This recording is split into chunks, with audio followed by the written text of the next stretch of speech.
ಬಹಳ ಸುಖ ಸಂತೋಷ ಹಾಗೂ ನೆಮ್ಮದಿಯಿಂದ ವಾಸ ಮಾಡುತ್ತಿದ್ದರು. ಬಾಲ್ಯ, ಓದು, ಆಟ, ಊಟ, ಪಾಠ ಎಲ್ಲವೂ ಇಲ್ಲಿದೆ. ಪೆರ್ಲಾ ನೇತಾಜಿ ಗ್ರಂಥಾಲಯದಲ್ಲಿ ರೀಡಿಂಗ್ ಥಿಯೇಟರ್.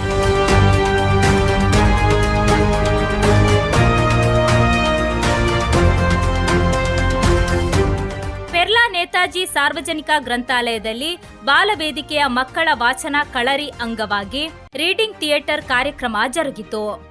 ಕವಿ ಶ್ರೀನಿವಾಸ ಪೆರಿಕಾನ ರೀಡಿಂಗ್ ಥಿಯೇಟರ್ ಉದ್ಘಾಟಿಸಿ ಮಕ್ಕಳ ರಚನಾ ಕೌಶಲ್ಯತೆ ಎಳವೆಯಲ್ಲೇ ಬೆಳೆಯಲು ವಾಚನ ಕಳರಿ ಹೊಸ ಭರವಸೆಯನ್ನು ಮೂಡಿಸುತ್ತಿದೆ. ಅವರಿಗೆ ಅವಕಾಶಗಳನ್ನು ಒದಗಿಸಿಕೊಡುವುದು ಅತಿ ದೊಡ್ಡ ಕೆಲಸವಾಗಿದೆ ಎಂದು ನುಡಿದರು. ಮತ್ತೊಬ್ಬರು ಅಲ್ಲ, ಇವಳು ಬರೆದ ಹಾಗೆ ಅಲ್ಲ, ನೀವು ಬರೆದ ಹಾಗೆ ಅಲ್ಲ, ಅವರವರ ರೀತಿ ಬೇರೆ. ಬಳಿಕ ಸಂಪನ್ಮೂಲ ವ್ಯಕ್ತಿಯಾಗಿ ರಂಗಕರ್ಮಿ ಅಶೋಕ್ ಮಾಸ್ಟರ್ ಕೊಡ್ಲಮಗರು ತರಗತಿ ನಡೆಸಿದರು. ನಾಟಕ ಓದು, ಕಥಾ ಓದು ಮುಂತಾದ ಸಾಹಿತ್ಯ ಪ್ರಕಾರಗಳನ್ನು ರೀಡಿಂಗ್ ಥಿಯೇಟರ್ನಲ್ಲಿ ಅಳವಡಿಸುವಿಕೆಯ ಅಂಶಗಳ ಬಗ್ಗೆ ಪರಿಣಾಮಕಾರಿಯಾಗಿ ತರಗತಿ ನಡೆಸಿ ಮಕ್ಕಳಲ್ಲಿ ಉತ್ತಮ ಓದುಗಾರನಲ್ಲಿರಬೇಕಾದ ಗುಣಗಳ ಬಗ್ಗೆ ಮಾಹಿತಿ ನೀಡಿದರು.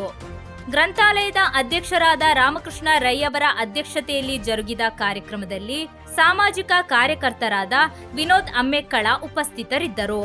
ಗ್ರಂಥಾಲಯ ಕಾರ್ಯದರ್ಶಿ ಉದಯ್ ಸಾರಂಗ್ ಸ್ವಾಗತಿಸಿ ಕಾರ್ಯಕ್ರಮ ಸಂಯೋಜಿಸಿದರು. ಅವರ ಕೆಲಸಗಳನ್ನು ಕೆಲಸ ಮಾಡುವ ಧ್ವನಿ ಆಗ್ತದಲ್ಲ, ಆಯಾಸ ಆಗ್ತದಲ್ಲ, ಅದನ್ನು ಕರಗಿಸಲಿಕ್ಕೆ ಬೇಕು. ಅದೇ ರೀತಿಯಲ್ಲಿ ರೇಡಿಯೋ, ನಾವೆಲ್ಲ ಮೊದಲ ಟಿವಿ ಎಲ್ಲ ಇರಲಿಲ್ಲ, ಈಗ ಮೊಬೈಲ್ ಎಲ್ಲ ಇರಲಿಲ್ಲ.